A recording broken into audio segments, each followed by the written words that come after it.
राष्ट्रवादी काँग्रेस पार्टीचा विकास वादा भ्रष्टाचार बंद झालाच पाहिजे.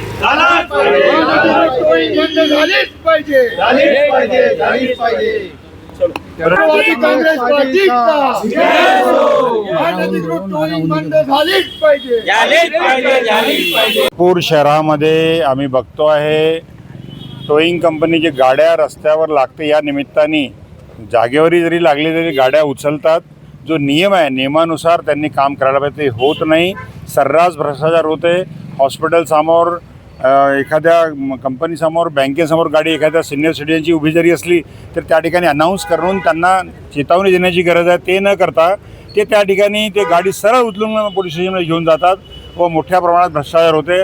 आमची मागणी आहे की हे लवकरात लवकर बंद व्हावं व हे प्रायव्हेट कंपनीला जे त्यांनी कॉन्ट्रॅक्ट दिलेला आहे तो कॉन्ट्रॅक्ट संपुष्टात सरकारतर्फे गव्हर्नमेंटच्या अथॉरिटीने यावर काम करावं असं आम्ही याकरता निवेदन देण्याकरता आम्ही कलेक्टर साहेबांकडे गेलो होतो.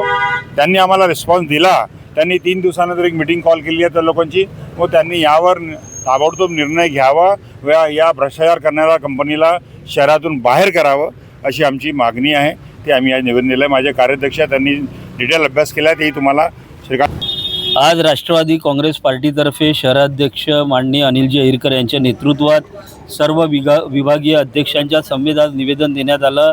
नागपूर शहरामध्ये नो पार्किंग झोनमधील गाडी उचलण्यासाठी डिको फर्म या कंपनीला महानगरपालिका आणि पोलीस विभागाकडनं ट्राय पार्टी ॲग्रीमेंटने काही नियमावली सकट कॉन्ट्रॅक्ट करण्यात आला होता. परंतु सर्रास नियमावलीचं उल्लंघन करून डिको फर्म कंपनी गाड्या टार्गेट म्हणून उचलण्याचं काम करते आहे. टार्गेट कंप्लिशनच्या दृष्टिकोनातनं काम करत आहे. त्यांचे जे कर्मचारी तिथे आहे ते आपराधिक प्रवृत्तीचे आणि त्यांचं बॅकग्राऊंड असलेले आहे. ते मुजोरी करतात, भांडणं करतात आणि सामान्य नागरिकांना त्रास देण्याचे कामं करत आहे.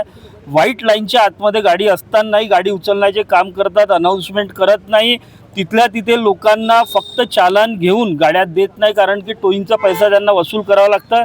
याच्याच विरोधात राष्ट्रवादी काँग्रेस पार्टीने आज हे निवेदन जिल्हाधिकाऱ्यांना दिलेलं आहे आणि जिल्हाधिकाऱ्यांनी आश्वस्त केलेलं आहे की येत्या 3 दिवसामध्ये यांना इंटरव्हेन करून सगळ्यांची मीटिंग घेऊन याच्यावर तोडगा काढू.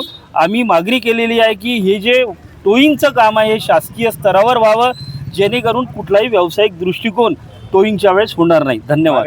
मोठं तीव्र आंदोलन, जनआंदोलन आम्ही उभं करणार आहोत. त्या माध्यमातून नागरिकांचा सहभाग देखील आम्हाला लाभेल.